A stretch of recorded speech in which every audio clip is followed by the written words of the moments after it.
This coming 2028, may posibilidad po bang tumakbo kayo? Ma'am, please! Ma'am, please! Please! Yes, ma'am. Para mapaghandaan namin lahat. We are serious. Maghahanda tayo!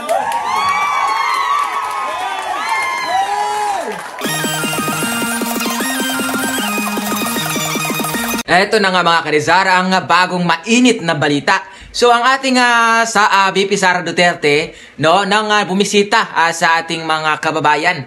Okay, siya ay na-interview, napilitang sumagot na kung siya daw ba ay tatakbong presidente, no?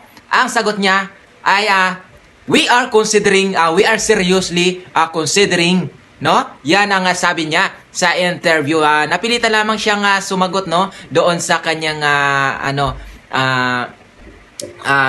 sa nag-interview sa kanya. This coming 2028, may posibilidad po bang tumakbo kayo? Ma'am, please! Ma'am, please! Please! Yes, ma'am. Para mapaghandaan namin lahat. We are serious. Maghahanda tayo!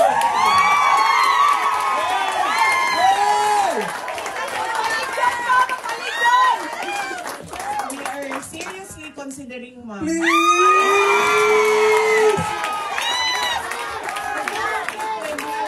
Tumutuloy yung Yes! Maawa ka! Ayan, so ito na nga na-confirm na nga niya sa ating VP Sara, no?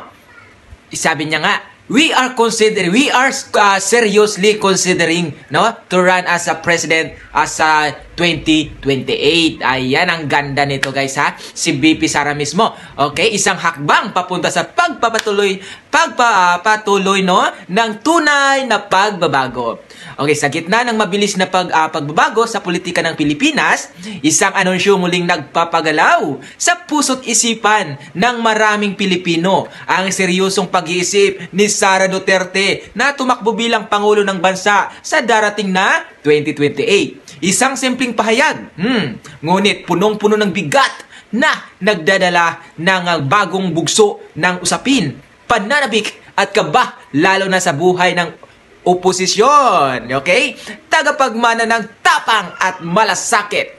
Hindi maitatangking si Sara Duterte ay higit pa sa pagiging anak ng dating Pangulong Rodrigo Duterte. Sa kanyang panunungkulan bilang pangalawang Pangulo at kalihim ng edukasyon, pinatunayan niya ang kanyang kakayahan sa pamumuno, no, sa mga reforma ng edukasyon at pagtutok sa mga inisyatibang para sa mamamayan. Nakita ng bansa ang isang leader na may malasakit, tunay na hangarin para sa progreso.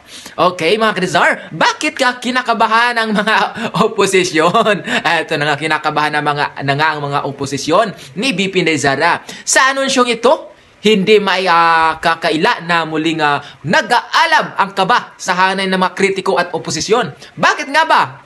Sapagkat si Sara Duterte ay may matibay na base suporta mula sa masa, isang grupong naniniwala sa kanyang kakayahan at direksyon.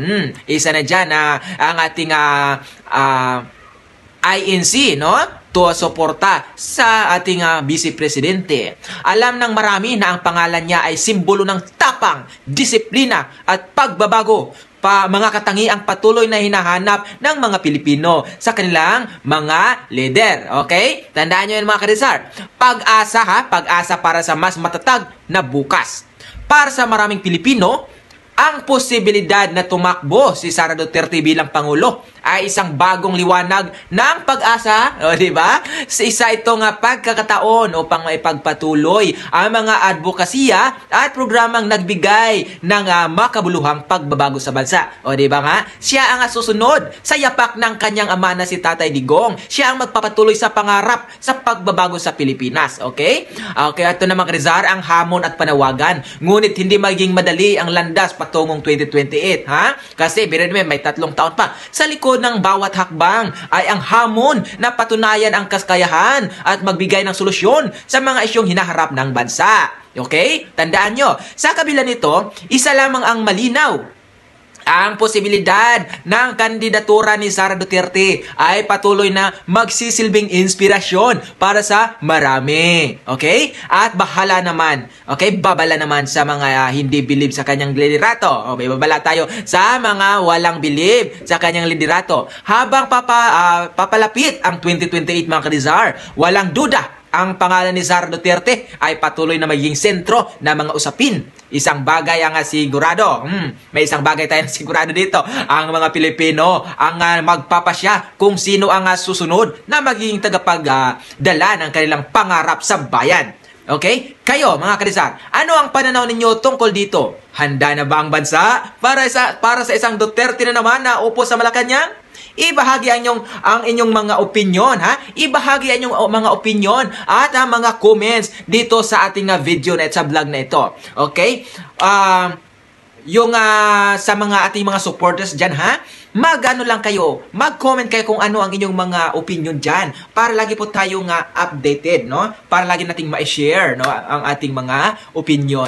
Okay? Yun lang po sa ating vlog ngayon, ha? Huwag kalimutan mag-subscribe, ha? Dyan, mag-subscribe po tayo sa ating channel. Maraming salamat, mga Karizar, sa araw-araw na pagsuporta sa ating munting vlog. It's me again, Dizar, the Admirer.